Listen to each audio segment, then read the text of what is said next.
दिनों रात 24 घंटे इस संसार में एक से एक लोग हैं। हाँ, कैसे कैसे लोग हैं भाई।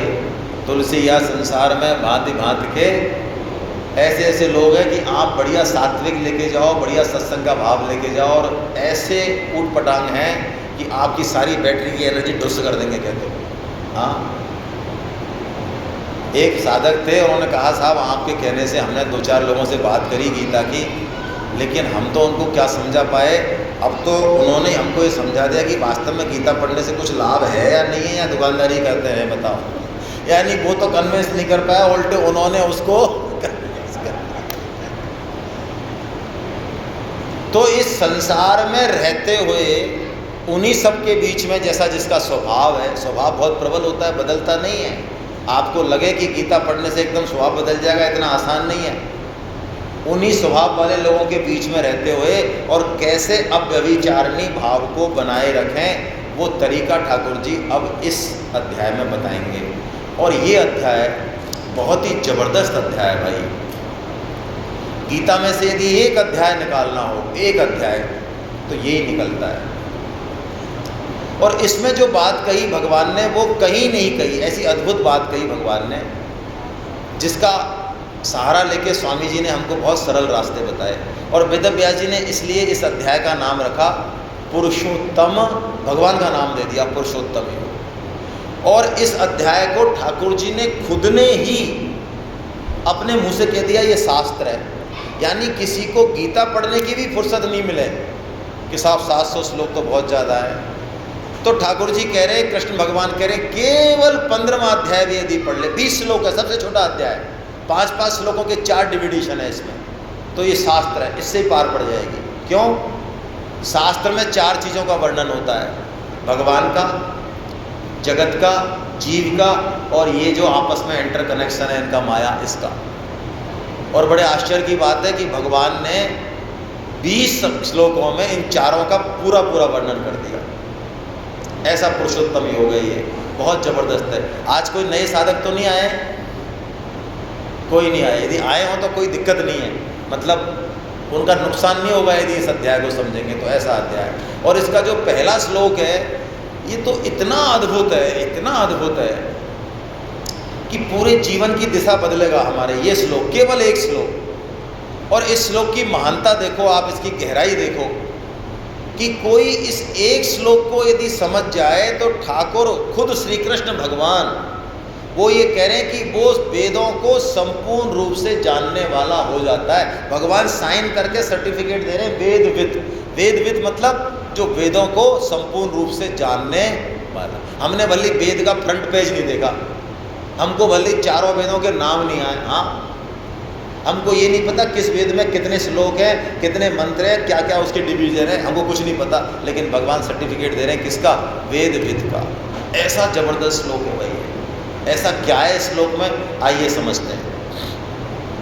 ऊर्ध्वमूल मधय शाखा मश्वत्थं प्राहुरव्ययम् छन्दांसि यस्य परनामी यस्तं वेद स वेद। अव्यभिचारिणी संसार में रहते हुए कर्तव्य कर्म करते हुए कैसे बनी रहे हर भाव में, इसको स्पष्ट करने के लिए भगवान ने ये अध्याय कहा जो 14.26 से निकला। अब ये भी जो हमने अध्याय लिया 14, उसके 26वें श्लोक से ये निकला है अध्याय। भगवान ने कहा तू संसार के बारे में जानता क्या है अर्जुन? तुझे संसार का तत्व ही नहीं पता अभी। यदि तू संसार का तत्व समझ जाएगा ना, तो फिर तू संसार में किसी भी स्थिति में रहेगा, तेरी अव्यभिचारिणी भक्ति चलती रहेगी। तो भगवान ने पहले 5 श्लोकों में संसार का वर्णन किया, और संसार का वर्णन के रूप करने के लिए भगवान ने पीपल के वृक्ष का सहारा लिया, जिसे कहते हैं अश्वत्थ। और बड़े मज़े की बात है, आप चित्र देख रहे होंगे यदि, तो भगवान ने इस चित्र में एक उल्टा वृक्ष बनाया जिसकी जड़ तो है ऊपर और पेड़ फैल रहा है नीचे, बहुत सारी ब्रांचेस फैल रही हैं नीचे की तरफ। और देखिए आप, जड़ में कौन है? भगवान श्री कृष्ण। और ये सबसे मोटा जो तना है यहाँ, ये चतुर है ना, मुखधारी ब्रह्मा जी, और नीचे सारी जो शाखाएं दिख नहीं रही हैं मोटी मोटी, ये सब मनुष्य योनि और 84 लौक योनि और इनके कर्म, ऐसे बहुत लंबा अनंत लंबाई चौड़ाई का वृक्ष है ये। अब भगवान कह क्या रहे हैं, देखिए भगवान कह रहे हैं ऊर्ध्व मूलम मधय शाखम। हा हा, इस संसार रूपी वृक्ष की जड़ कौन है, इसका मूल कहाँ पर है, ऊपर की ओर, और ऊपर मतलब मैं हूं इसकी जड़। अब हम समझें श्लोक को, मेरे को किसी वृक्ष को हरा भरा रखना है, पल्लवित पुष्पित करना है, तो मैं पानी कहाँ दूंगा? जड़ दिखाई देती है क्या? तो बताओ कैसे आदमी हैं हम, जो दिखाई नहीं देता है उसमें तो दे रहे हैं पानी, और जो दिखाई दे रहा है उसमें क्यों नहीं दे रहे हैं पानी? लोग पूछते तो भाई साहब हम कैसे करें, भगवान को कैसे माने, भगवान दिखाई तो देते ही नहीं, दिखाई तो संसार दे रहा है। तो भैया यही कहानी है, जो दिखाई नहीं दे रहा है जड़, वही उस पेड़ का आधार है, इस व्यक्त संसार का आधार है अव्यक्त, इस व्यक्त शरीर का आधार है अव्यक्त आत्मा। और यदि इस शरीर को और संसार को और परिवार को और देश को, समाज को, और मैं तो कह रहा हूँ हमारे बिजनेस को, हमारी पढ़ाई को, लिखाई को, इसको भी यदि पुष्ट करना है तो पानी कहाँ देना पड़ेगा भाई? जड़ में। और कोई जड़ में पानी नहीं देगी। हम तो वैज्ञानिक टाइप के आदमी हैं, जो दिखता है वही मानते हैं, सीइंग इज बिलीविंग। तो जड़ में तो लग रहा है घुन, जड़ तो रही है सूख, और ऊपर पत्ती पे पानी दे रहा है, तो भैया उस पेड़ का क्या होने वाला है? अब सज्जनों यही मूर्खता हम जिंदगी भर करते रहे, जिंदगी भर में, बहुत स्पष्ट शब्दों में कह रहा हूँ। हम चाहते हैं हमारे बच्चे सही रहें, हमारा परिवार सही रहे, हम देश और समाज का भला करेंगे। हाँ करेंगे भाई, बढ़िया ही है। तो जड़ कहाँ है? जड़ बड़ कुछ नहीं होती है, जड़ होती तो दिखती नहीं क्या? एकदम 6x6 है हमारे तो कृष्ण रूपी जड़ का यदि सिंचन हो गया तो फिर चाहे किसी का भी सिंचन हो चाहे नहीं हो, अपने आप जड़ जहां जितनी जरूरत है वहीं पे उतना पहुंचा देगी। वाह क्या बात है। और जड़ का सिंचन नहीं हुआ तो हमारे जीवन रूपी जड़ में श्री कृष्ण बैठे हैं। इसलिए आपको 3 दिन से यही कहा जा रहा है कि हम श्री कृष्ण की प्रसन्नता के लिए काम करना शुरू कर दें। समझ में आ रही है तो, और नहीं आ रही है तो। यदि कृष्ण कह रहे हैं कि मुझे गीता का प्रचार निष्काम भाव से बहुत पसंद है, तो बिना मन बुद्धि को लगाए लग जाए। और भगवान ने इस संसार को रूपक दिया पीपल के वृक्ष का, जिसका नाम दिया अश्वत्था। और देखिए इस शब्द से ही पूरे जीवन का लक्ष्य और उपयोग पता चल रहा है। हम यज्ञ करते हैं तो कौन सी लकड़ी काम में लेते हैं? इसका मतलब इस एक शब्द से ठाकुर जी ये बता रहे हैं कि तेरे को जीवन जो मिला, शरीर मिला, इसके साथ जो कुछ मिला है वो सब किसके लिए मिला है? तेरे को यज्ञ के लिए, कर्तव्य कर्म के लिए। और क्या बता रहे हैं? एक मैसेज और छुप रहा है इसमें। अश्वत्थ का एक मतलब तो होता है पीपल का वृक्ष, और संस्कृत में एक मतलब होता है अश्वत्थ का, जो एक क्षण भी टिक ना सके। इसका मतलब ये शरीर और संसार लगातार जा रहा है, लगातार। अभी जब हम नाश्ता करने आए 8:30 बजे और अभी बज गए 10, तो हम तो सब भगवान की कृपा से, गौ माता की कृपा से सब शतायु हों। हमारे यहाँ जल्दी मरने की बात नहीं है, बल्कि 120 ईयर की बात है वेद में। तो हम शतायु हों, उसमें कोई दिक्कत नहीं है। लेकिन जितनी भी आयु हम जिएंगे उसमें से 1.5 घंटे कम हुए कि नहीं हुए भाइयों, इसमें तो किसी की लड़ाई नहीं है। तो ये शरीर और संसार क्षणिक है, इसका जितनी जल्दी हम उपयोग कर लेंगे बस वही हाथ में भाई, फिर कुछ नहीं है, खत्म कहानी है।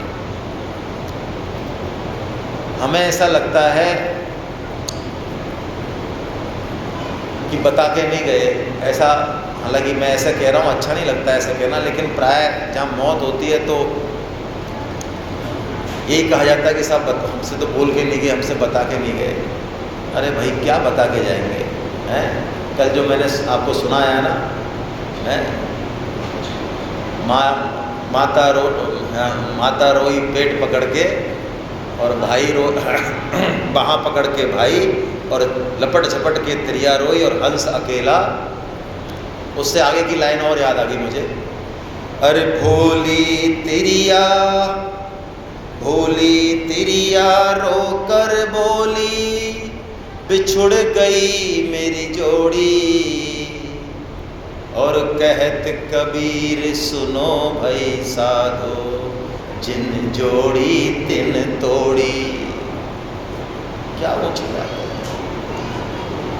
ये नहीं पूछा उस समय कि इतनी बढ़िया संपत्ति, इतना बड़ा मान सम्मान, इतना बढ़िया पति, इतनी बढ़िया पत्नी मुझे ही क्यों मिली, ये नहीं पूछा। अब पूछा कि मेरे से क्यों छुड़ाया गया, मेरे को दुख क्यों दिया गया। अरे नरसिंह जी महाराज कीर्तन करते थे डेली, तो कीर्तन कर रहे थे तो खबर आई उनके पास कि आपका इकलौता पुत्र, एक ही पुत्र था, 2 पुत्रियां थी, आपको पता ही है, सबने मायरा सुना है। खत्म हो गया। नरसिंह जी ने कीर्तन नहीं छोड़ा। लोगों ने उनके लक्षण देखे, लक्षण तो पहले से ही पता थे, तो लोगों ने खुद ने सब काम किया, भैया इसको अर्थी बनाओ, पहुंचाओ तो सही। और जब अर्थी बना के चल रहे हैं तब नरसिंह जी आए और अर्थी के आगे आगे कीर्तन कर रहे हैं। ओहो, गुजराती में क्या कीर्तन किया है नरसिंह जी ने, क्या उद्दाम कीर्तन किया है। सुखी भजी सो भली थयूं भागी जंजाल, सुखी भजी सो सुखी गोपाल। हे प्रभु, आपकी कैसी कृपा, अब आपका भजन और उद्दाम तरीके से होगा। सुखी भजी सो, क्यों? लोगों ने कहा बिल्कुल ही मूर्ख हो गए हो क्या। तो नरसिंह जी ने कहा कि जैसा भगवान का देना सुंदर है, वैसा ही भगवान का लेना सुंदर है। ये भक्त की निशानी है भाई। आज एक बात मैं कहूँगा, हम तो बात ही कर रहे हैं, हमारे बीच में ऐसे भी बैठे हैं आरएसएस में प्रचारक बनते हैं। आज आरएसएस ने हमारी धर्म संस्कृति को और इस अतिक्रमण को, जो सांस्कृतिक अतिक्रमण हो रहा है हमारे, हम तो इसको अब तक पार्टियां साफ कर चुके होते, और उसमें कुछ ऐसे हैं अभी भी हमारे बीच में जो पूरा जीवन दे रहे हैं भाई, पूरा जीवन दे रहे हैं। अब उनके ना माता है ना पिता हैं सब, लेकिन अब उनके लिए देश ही माता पिता है। और ऐसे सज्जन जो बैठे हों जिन्होंने अपना बेटा दे दिया, हम बात कर रहे हैं, लेकिन अभी नंबर आया हमारा कहने का कि आपका बेटा बना दोगे क्या आप प्रचारक। बहुत दिल चाहिए भाई, बहुत, यहाँ से भगवान की कृपा भी चाहिए, बहुत दिल चाहिए। अपने जिगर का टुकड़ा देश के लिए समर्पित करने वाला इंसान किस हाइट पर होगा, ये हम तो कल्पना नहीं कर सकते। ये भगवान कह रहे अश्वत्थ अव्ययम, ये निकल जाएगा सब। और ये सब फूल पत्तियों मत अटक अर्जुन तू ऊपर की में, छंदांसी यस परनानी।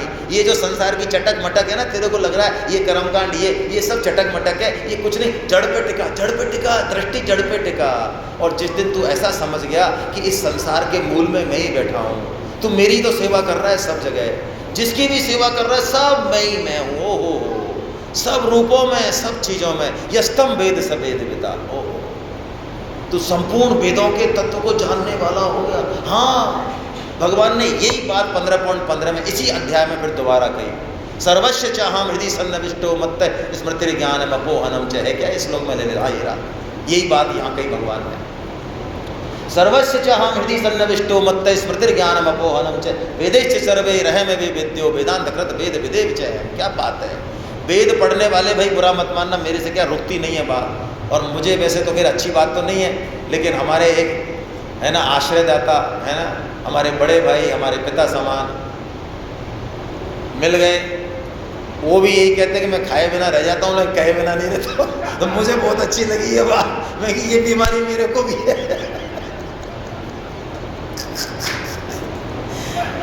भैया इलाज तो नहीं होता है, लेकिन कोई बराबर की बीमारी वाला मिलता है तो ऐसा लगता है हाँ नहीं ठीक है। तो वेद पढ़ने वाले ये सोचे तो सही, श्लोक को तो देखें, जो गीता को नहीं मानते वेद को मारे, वेद का जूस ही तो गीता। भगवान कह रहे हैं कि मैं वेदों के द्वारा जानने वाला भी मैं ही हूँ, वेद भी मैं ही हूँ, और वेद को जानने वाला और जो चीज़ जानने आ रही है वो सब मैं ही हूँ, मेरे अलावा कुछ नहीं है। क्या बढ़िया बात है? ऐसी बढ़िया बात भगवान ने कही। अब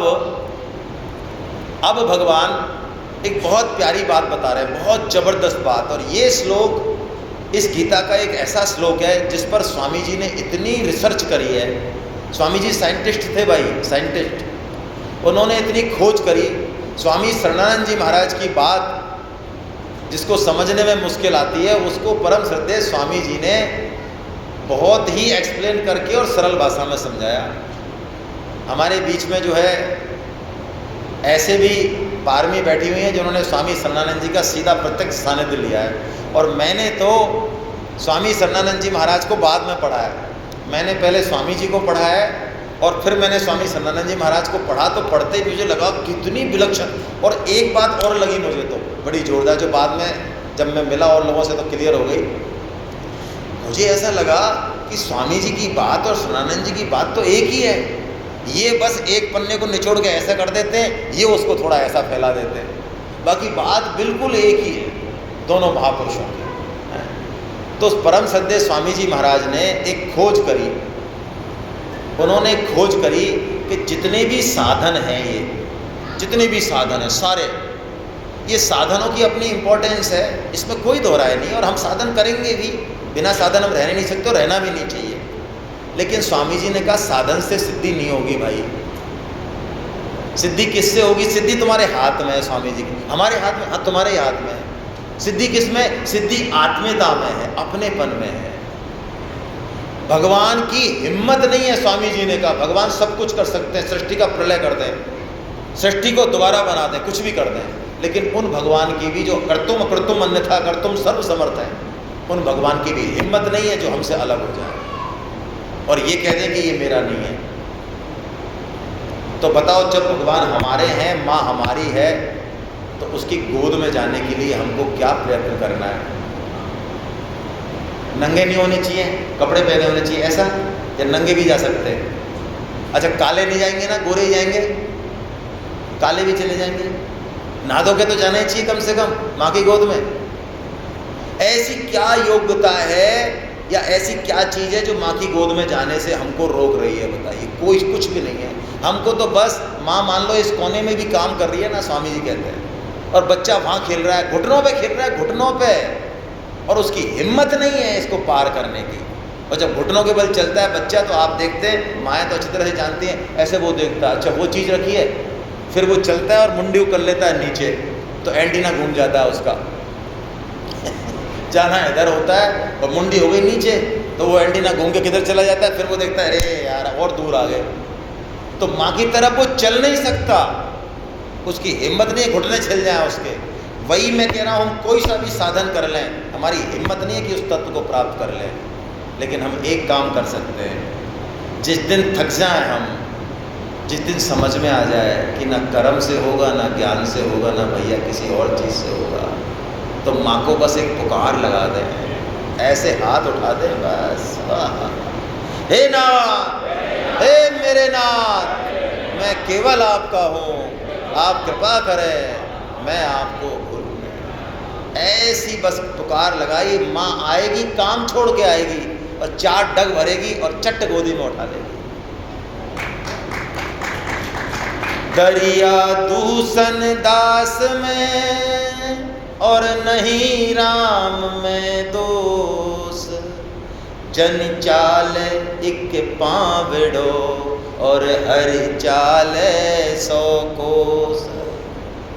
एक पावड़ा, कोस की तो ताकत नहीं है भाई, बुद्धि से समझ लें कोस चल लेंगे, हाँ समझने में तो क्या है, एक पावड़ा चलना है हमको बस, और भगवान आएंगे 100 कोस। बात क्यों आए? तैयार बैठे हैं भाई, वो तैयार बैठे हैं, वो तैयार बैठे हैं, वो मर रहे हैं मिलने के लिए, हमसे मर रहे हैं, हमें नहीं है परवाह, हम तो लग रहे हैं खेल कूद में, और वो मर रहे हैं। माँ कितना प्रेम करती है बच्चे से, प्रेम तत्व है क्या, ये माँ जानती है भाई, जितना माँ जानती है उतना बच्चा नहीं जानता। बच्चा ये जानता हाँ ये माँ है, दूध मिल जाएगा, गोदी मिल जाएगी, रोटी मिल जाएगी, बस मौज उड़ रही है, इसलिए माँ माँ माँ माँ है? लेकिन उस तत्व को माँ ज़्यादा जानती है कि बच्चा ज़्यादा जानता है? अरे भगवान कितने मरे जा रहे हैं हमसे मिलने के लिए, ये हम कल्पना नहीं कर सकते भाई, कल्पना नहीं कर सकते। इसलिए एक व्यक्ति को, कल ही शायद बात कही, सेठ जी ने कही है, और सेठ जी की बात में कोई संदेह नहीं करे। सेठ जी ने कहा कोई 3 व्यक्ति भी भगवान की तरफ जोड़ दे, उसका कल्याण करने की चिंता नहीं है उसको, क्योंकि भगवान अति प्रसन्न हो जाते हैं। जैसे गौ सेवा से प्रसन्न होते हैं, ऐसे भगवान प्रसन्न हो जाते हैं। और भगवान प्रसन्न हो जाए, फिर क्या बचा भाई हमारे लिए, क्या बचा? कोई योग्यता नहीं चाहिए। मैं एक उदाहरण और देता हूँ आपको, जो हम सबके जीवन में है। मैं कहता हूँ, एक सेठ जी के चार जो है, एक सेठ जी का बेटा है, एक बैठा है गद्दी पे बैठा है और तौंद हो रही है ऐसी, 10वीं फेल है, हाँ, और उसके अंडर में एक तो सीए काम कर रहा है, एक मैनेजर काम कर रहा है, एक और बिजनेस, चार आदमी काम कर रहे हैं, चारों ही बहुत बढ़िया स्किल वाले हैं, और वो भाई साहब 10वीं फेल हैं और तौंद वाले, और बैठे रहते हैं गद्दी पे। तो बोलो सेठ जी अपना राजपाट किसको देके जाएंगे? एमबीए वाले को, सीए वाले को दे ही देंगे शायद। अरे जो 20 लाख का फायदा पहुंचा रहा है हर साल में अपनी स्किल से, स्किल है उसके पास बिजनेस में, उसको तो दे ही देंगे सारा पूरा राजपाट, क्या इस भोंदू को देंगे? अरे बोलो तो सही, भोंदू को देंगे? तो भोंदू बने भाई, भोंदू। लेकिन हम भोंदू किसके हैं? हम भोंदू भगवान के हैं भाई। हमको क्या योग्यता चाहिए? हमको ना सीए चाहिए ना एमबीए चाहिए, हम हैं भोंदू, हाँ हैं, लेकिन हैं भोंदू भगवान के। ये श्लोक है, ये भाई, ये श्लोक है। भगवान ने हृदय उड़ेल दिया इस श्लोक में। ऐसा श्लोक पूरी गीता में दूसरा नहीं है। ममे वांसो जीव लोके जीव भूता सनातना मनः षष्ठानि इंद्रियाणि प्रकृति स्थानि कर। भगवान घोषणा कर रहे हैं, तू मेरा है। माम एव अंशो, जो संस्कृत वाले हैं, संस्कृत के भी कुछ लोग हैं जहाँ एव लग जाता है, मतलब तू केवल मेरा है और किसी का। और हम कूद रहे हैं, हमने ये कर लिया। अरे भैया, हम चक्रवर्ती सम्राट के राजा हैं, मैंने ये डिग्री ले ली, मैंने ये काम, अरे क्या कर लिया तेने भाई?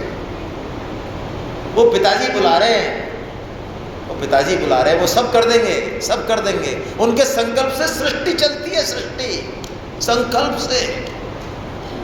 क्या कर्म के पीछे लट्ठे लेके पड़े हैं हम? ममे वांसो जीव लोक, और कहते सनातना, आज से क्या महाराज? नहीं नहीं नहीं, भगवान कह रहे हमेशा से ही है। तो महाराज आपका है तो फिर ये इकोनॉमिटी क्यों खा रहा है? तो मैं क्या करूं भैया, मैं क्या करूं बता? मैंने घर में मैया ने बढ़िया जो है देसी गाय का, वेद लक्षणा गाय का घी से जो है बढ़िया हलवा बनाया। और ये देख लो, ये 11 बजे वो कौन सा होता है, वो सुअर का सा नाम है उसका, तो कौन सा होता है वो, एक उससे कचरा मंगा रहा मेरा भाई है, हाँ स्विगी, स्विगी सुअर का सा नाम, स्विगी सभी और उससे और उससे कचरा मंगा के उस पर पैसे दे रहा, उससे करके, और उस कचरे को खा रहा मेरा भाई, और उसको कह रहा हलवा को ये अच्छा है। अब क्या करें इसका, क्या करें इसका बताओ? भगवान कह रहे क्या करें इसका? अरे मेरे से विमुख हो गया, यही तो समस्या है इसको। इसको लग रहा है कि पड़ोसी के घर में रोटी बहुत बढ़िया है, दे के पराई झोपड़ी है, इसको पता ही नहीं है यहाँ पर क्या मिल रहा है। और बहुत बुरी हालत है भाई। अब भगवान जो बात कह रहे हैं, अंतिम श्लोक इस अध्याय का, ये सारी चीज़ें जो भगवान ने बहुत विलक्षण चीज़ें बताई इस अध्याय में भाई। इसके बाद जो भगवान बात कह रहे हैं, यो मामेवम सम्मूढ़ो जानाति पुरुषोत्तमं स सर्वविद भजति मां सर्वभावेन भाव। क्या बढ़िया बात है। देखो भगवान कहते हैं जो ऐसे मुझे पुरुषोत्तम जान जाए, असम्मूढ़ा, मूढ़ नहीं असम्मूढ़ा, जिसको क्रिस्टल क्लियर हो गया कि तत्व एक है, आहा हा, उसके हर क्रिया में सर्वविद भजती सर्वभावेन, यानी 24 घंटे का साधन चलेगा अब उसका। हम लोग इस तत्व को नहीं समझते हैं, इसलिए कहते हैं अच्छा कौन से भगवान है, हाँ हाँ अच्छा ठीक है, हमारे वाले नहीं है, हमारे वाले नहीं है। जैसे तुलसीदास जी की बात कहते हैं ना, तुलसीदास जी वृंदावन में गए तो तुलसीदास जी ने तो वो करके दिखाया। तुलसीदास जी के लिए तो राम और कृष्ण एक ही हैं भाई। वो तो उन्होंने चमत्कार दिखाया कि तुलसी मस्तक जब नवे जब धनुष माने लो हाथ, वो तो दिखाया। लोग कहते नहीं नहीं, इसलिए दिखाया कि दोनों एक ही हैं, यदि एक नहीं होते तो ये कृष्ण कैसे बन जाते। और बड़े सौभाग्य की बात है, आज सुबह सुबह अद्भुत दर्शन हुआ भाई। 2 दिन से ये पीछे पड़ रहे हैं हमारे कलकत्ता वाले कि कोई जुग, ये तो कलकत्ता से नेट से देखा है, पट्टे देखो आप, और हम जयपुर वाले हैं जो यहाँ आए, ये नेट से देख के और कल पैदल चल के 2 किलोमीटर, और कोई जुगल बिहारी जी का मंदिर, और अद्भुत मंदिर है भाई। मैं तो आज जब गया सुबह, मतलब मैं कह रहा हूँ हमारे जैसे लोगों को तो ज़रूर जाना चाहिए जो इतना भेद करते हैं। अरे वहाँ पे साक्षात राधा कृष्ण, राधा जी और कृष्ण जी, और बिल्कुल बगल में एक ही विग्रह में सीताराम कृष्ण दोनों विराजमान है वहाँ, एक ही उसमें। मतलब ऐसे मंदिर होने चाहिए। मैं तो कह रहा हूँ हमारे इतना प्रश्न आते हैं क्या है इसमें, क्या है। राम तो 12 कला के थे और कृष्ण तो 16 ही कला के थे, तो वो तो थोड़े छोटे थे ना। अरे तो राम सूर्यवंशी थे, सूर्य की 12 कलाएं होती हैं, वो 12 में ही पूर्ण है, पूर्ण अवतार है वो। और ये चंद्रवंशी है, चंद्र की 16 होती है, इसलिए वो 16 कला का है। 16 जो कल्टू 12 है, कोई फर्क नहीं है उसमें। राम कृष्ण दो एक हैं, अंतर नहीं निमेष, इनके नयन चपल हैं और इनके नयन विशेष। ये गंभीर है, मर्यादा पुरुषोत्तम है, वो अलग रंग है उसमें। हाँ, वो पटक देते हैं दुर्योधन को और धृतराष्ट्र को, सबको हैं। ये कलर है भाई, ये नाटक के फ्लेवर है। ये एक ही नाटक नहीं देख सकते, एक ही भोजन थोड़ी करते हैं हम 3 दिन। हमको फ्लेवर चाहिए, तो भगवान को भी तो फ्लेवर चाहिए, उनको नहीं चाहिए क्या? तो वो भी कलर कर दिखा रहे हैं। तो इसको समझ के इस तत्व को, अब भगवान जो बात कह रहे हैं, सनातन धर्म को बहुत ज़रूरत है इसकी। अरे हम अपनी रुचि स्वभाव के अनुसार जिस फील्ड में काम करें, लेकिन भगवान सर्वविद भजति माम, ओहो सर्वभावेन, तो जिस फील्ड में है उसी फील्ड में मेरा ही भजन कर रहा है। तो दूसरों का सम्मान करें भाई, ऐसा बिल्कुल नहीं समझें कि हम तो हॉस्पिटल में मरीजों की सेवा में जा रहे हैं, यही ऊंचा काम है, हम जो ये काम कर रहे हैं यही, गीता ही सबसे ऊंची है। अरे भाई सभी ऊंचे हैं, क्योंकि सब में तत्व एक है भाई।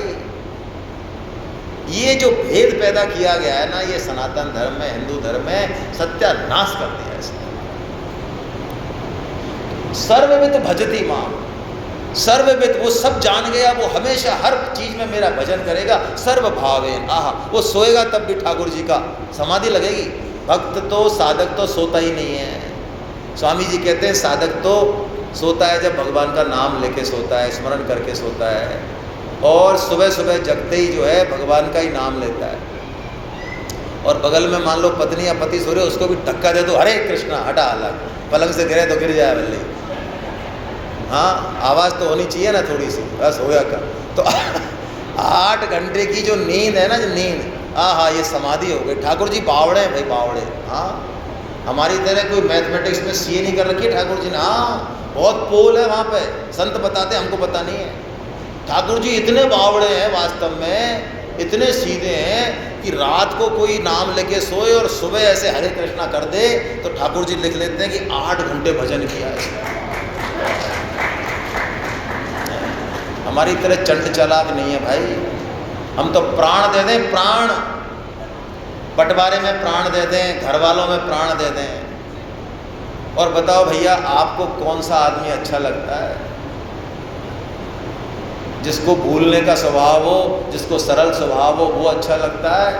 या जो बहुत, मैं माताओं से पूछता हूँ, माताओं को कौन सा पति अच्छा लगता है जिसके पर्स में से आप 2-4 हज़ार रुपये निकाल लो तब भी उस बावड़े को पता ही नहीं चले?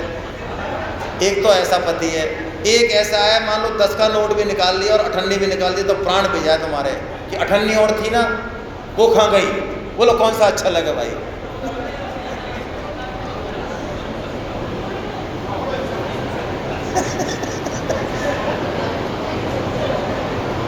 रिश्तों में ना रखा करो हिसाब नफ़े और नुकसान का, रिश्तों में ना रखा करो हिसाब नफ़े और नुकसान का। जिंदगी की पाठशाला में गणित कमजोर हो तो अच्छा है।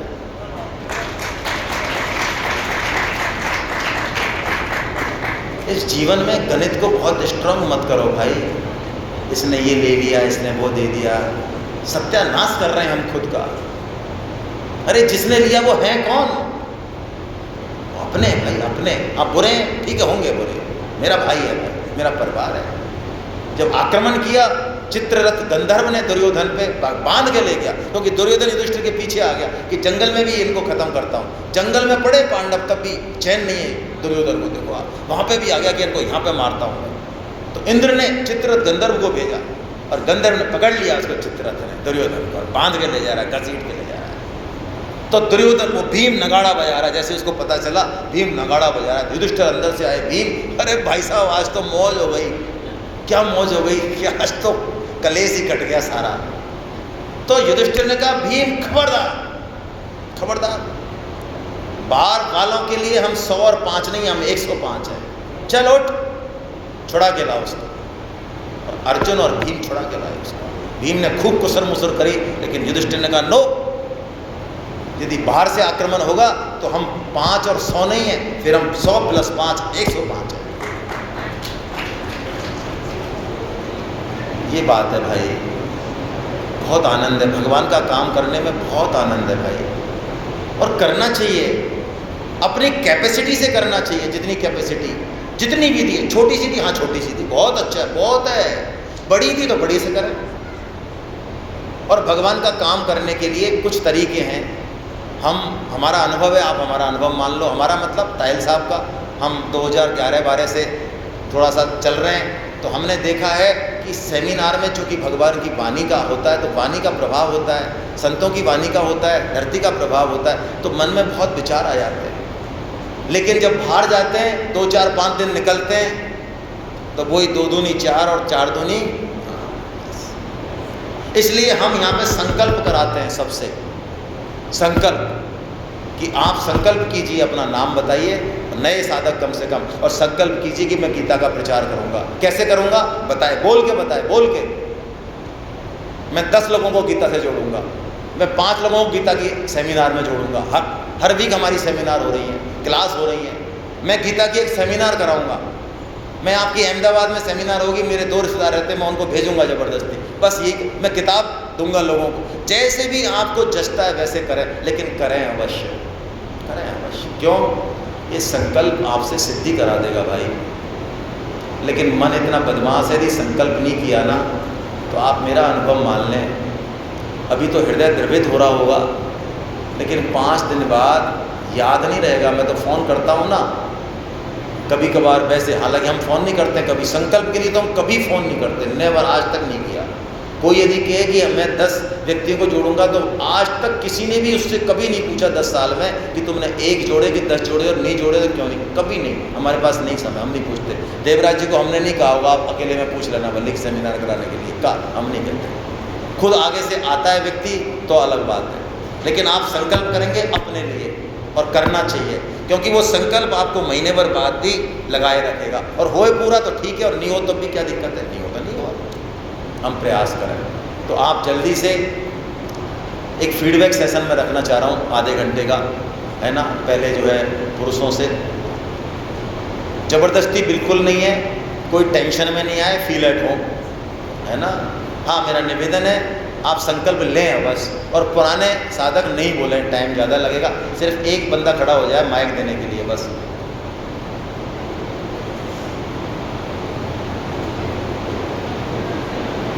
देवी साई जी, हाँ, कोई भी व्यक्ति जो स्वेच्छा से, मैं तो स्वेच्छा से बुलवाना चाह रहा हूँ, सबको छोड़ो। पुरुषों में कोई व्यक्ति जो स्वेच्छा से अपना नाम बता दें, कैसे देना है संकल्प में बता देता हूँ, नाम बता दें, कहाँ से आए वो बता दें, और सेमिनार के बारे में भी कहना चाहें तो कह सकते हैं, प्लस माइनस दोनों कह सकते हैं। और चौथी बात संकल्प, और ये सारी चीज़ें 10 से 15 सेकंड में ख़त्म हो, इतनी जल्दी, लंबा भाषण नहीं देना है ना। जो भी बोलना चाहें, नहीं बोलना चाहें कोई समस्या नहीं है ना, हम तो उसको भी स्वीकार करेंगे आपके आशीर्वाद को।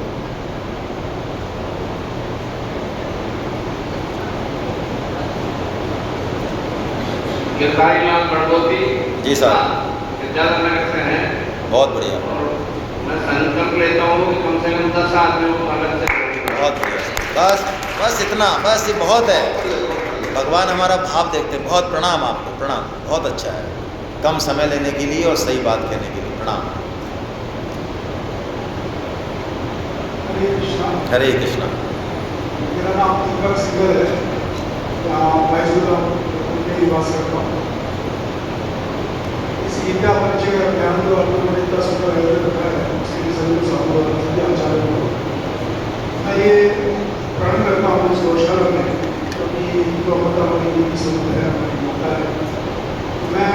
3 लोगों को निश्चित रूप से इस गीता परिचय अभियान की जरूरत है। बहुत बढ़िया।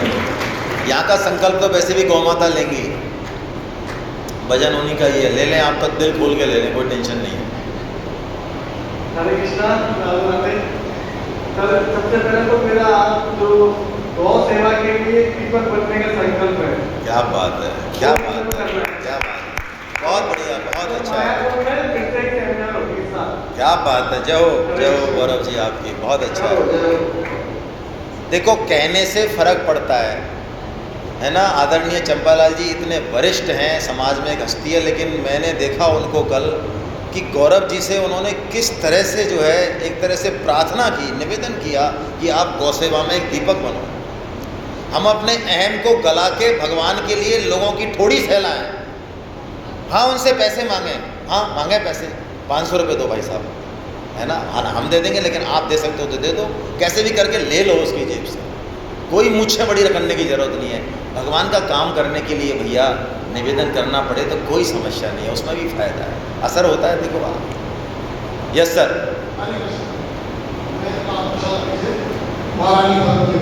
क्या बात है। सबसे पहले सेमिनार के बारे में बोलूँ कि इनके सेमिनार में बहुत कुछ हो गया है, यानी कि अपने आप को खो दिया, लेकिन अपने आप को मानना था उसमें कोई नहीं तो मैंने वो सब कुछ खो दिया। और मैं संकल्प लेता हूँ कि मेरे जैसे 10 लोगों को कम से कम बहुत बढ़िया, ये सब बहुत करने के लिए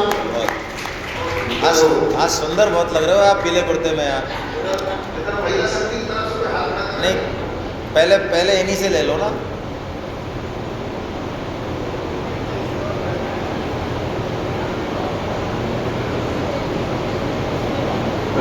हरे कृष्णा। जगमोहन सिंह राठौर, मानसरोवर से आते हूँ। ये 3 दिवसीय सेमिनार के लिए जो लेखिका खड़ी है यहाँ पर गौशाला परिवार में, आप पकड़ लो खुद। मैं प्रयत्न करूँगा और एक तरह से संकल्प लेता हूँ कि जो अगली सेमिनार होगी जो मानसरोवर में सेक्टर 10 के सामुदायिक केंद्र में, उसमें कम से कम 5 लड़के। बहुत बढ़िया, बस इतना ही, इतना हमको अपनी अपनी आहुति डालनी है, कुछ नहीं। और शर्म मत कीजिए भाई। देखो मेरा एक कहना है, देवी साई जी मेरी तरफ देखो, है ना।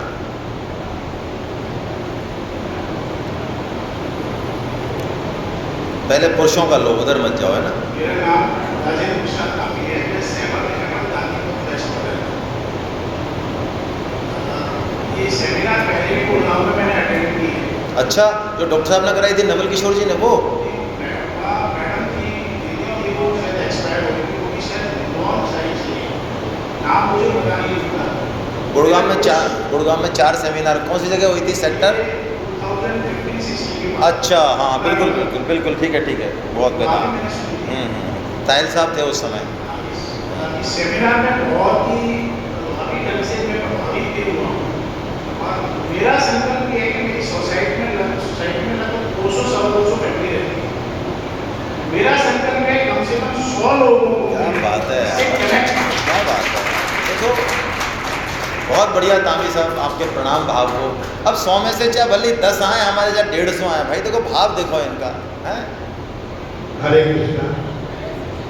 मैं चंपालाल चौधरी अग्रवाल। मैंने मेरे जीवन में इतनी सुंदर सेमिनार का आयोजन अनुभव नहीं किया जो मैंने यहाँ पर किया है।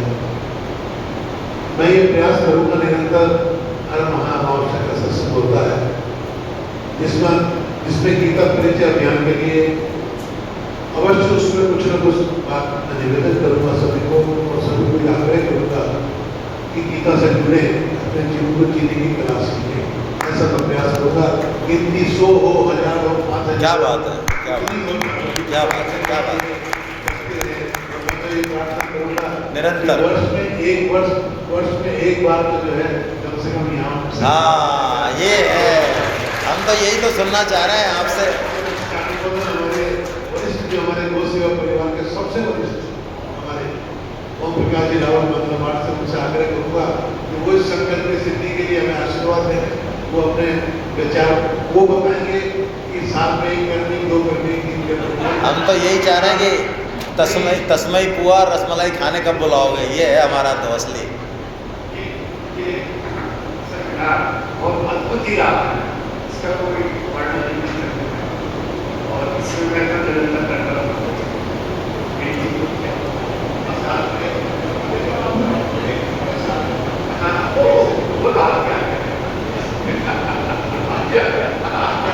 अच्छा बाबूजी मेरा आपको तो ये जो कह देंगे वो कर दोगे, लेकिन मेरा एक भाव है, यहाँ तो हो जाएगी, आपके इशारों से ही हो जाएगी। जयपुर में कहीं एक जगह, कहीं किसी और जगह आप एक आयोजन कर सकते हैं इस तरह का, जो लाभ मिल जाए 100-150 लोगों को, तो बस वो आप देख लें अपनी क्षमता के अनुसार, है ना। बस बहुत बहुत बढ़िया, बहुत अच्छा, बस 2025 बस बहुत अच्छा है। एक सेमिनार कर देंगे हम तो, आप कहोगे जहाँ कर दें। मिर्जापुर आपका स्थान भी है। अच्छा, हाँ तो वहाँ कर देंगे, बहुत बड़ा फार्म हाउस है, हाँ फैक्ट्री है, वहाँ कर देंगे। वो भी रेजिडेंशियल करेंगे। बहुत अच्छा है, बहुत ही बढ़िया है। लेकिन बस मेरा एक आपके चरणों में, बहुत अच्छा है, एक चरणों में बस मेरा निवेदन रहेगा, उस सेमिनार में जो मिर्ज़ापुर में होगी, चाहे 100 की हो, 200 की हो, 300 की हो, हमको कोई ना कोई शुल्क लेना अवश्य है। आप खर्चा अकेले करेंगे तो हम उस सेमिनार में नहीं आ पाएंगे। मैं बहुत विनम्र शब्दों में कह रहा हूँ, कोई आदमी अकेले के दम पे 10 लाख 15 लाख खर्च करने की सोच रहा हो तो वो तो सेमिनार के लिए बोले ही मत, बिल्कुल उस पर चर्चा ही नहीं करेंगे हम, है ना। आपको चाहे आपकी जैसी भी हैसियत है, आपको घर घर जाना है, लोगों को निवेदन करना और पैसे निकालने जेब से। क्यों निकालने? उनके कल्याण के लिए, उनके कल्याण के लिए।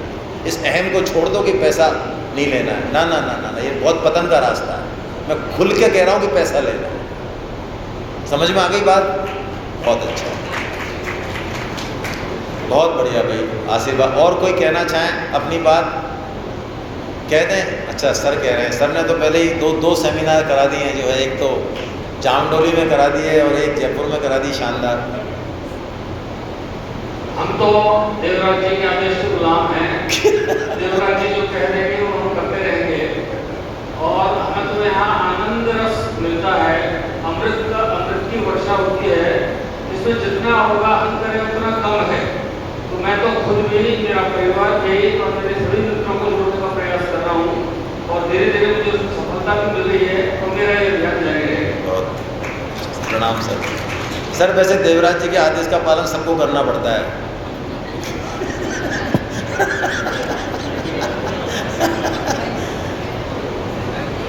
हाँ, आप माता बहनों से ले लें, यदि कोई नहीं है तो कोई दिक्कत नहीं, कोई नहीं बोलना चाहे, कोई ज़बरदस्ती नहीं है। जय श्री कृष्ण। मैं डॉक्टर रतन चौधरी हनुमान नगर विस्तार से हूँ। सर्वप्रथम तो मैं मेरी सखी मित्रेश जी को धन्यवाद देती हूँ, जिन्होंने मुझे ये लेके आई है, ठीक है। दूसरी सखी ललिता जी, जिन्होंने मुझे इस सत्संग में लाने के लिए प्रेरित किया और ला भी रहे हैं। और फिर प्रभु का तो बहुत ही धन्यवाद है कि मैं आप सब लोगों के मुख से अपने जीवन का